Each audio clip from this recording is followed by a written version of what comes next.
أعوذ بالله من الشيطان الرجيم. بسم الله الرحمن الرحيم.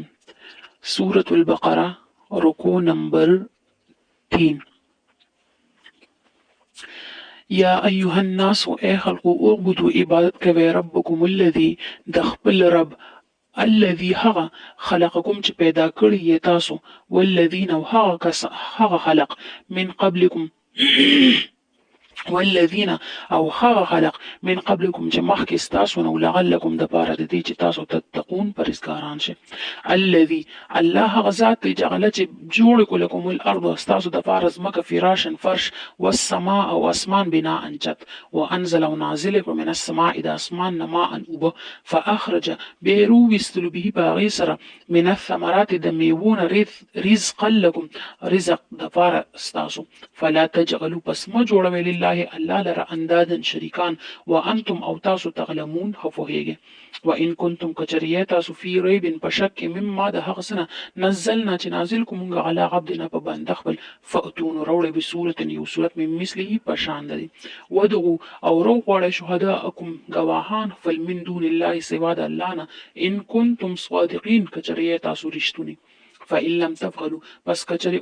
اونکو تاسو دا کار ولن تفعلوا هرگز و اونکه تاسو دا کار فتقوا النار پس او یریږي د اورنه التي هغه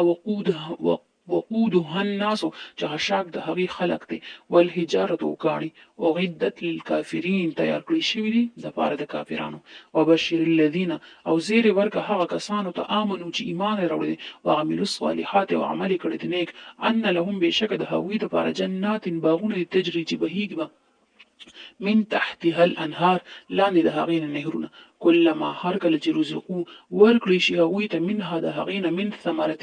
څه میوه رزقا د پاره د خوراک قالو نو وبوي هذا الذي دا هو هغه میوه د رزقنا چې راکړی شوی و موږ ته من قبل مخکې له دې نه واتو به او ور بکړی شي هغوی ته متشابها همرنګه ولهم او د هغوی دپاره فیها په هغې کې ازواج ببیانی بی مطهرة فاکی وهم فیها او دیو فاغی کې خالدون همیشی. ان الله بشک الله لا یستحی حیا نکي ای یدرب دا چې بیان کی مثلا ما مثال بعودة د یو ماشي فما فوقها یا زیات سپک د دینه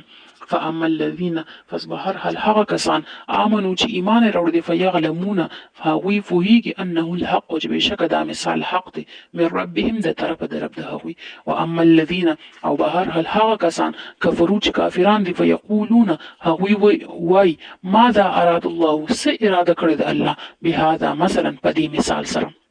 یدلو گمراه کوي به په دې سره کثیرا ډیر ويهدي او هدایت کوي به په دې سره کثیرا ډیر وتا وما يدل او نه گمراه کوي به په دې سره الا الفاسقين مگر فاسقان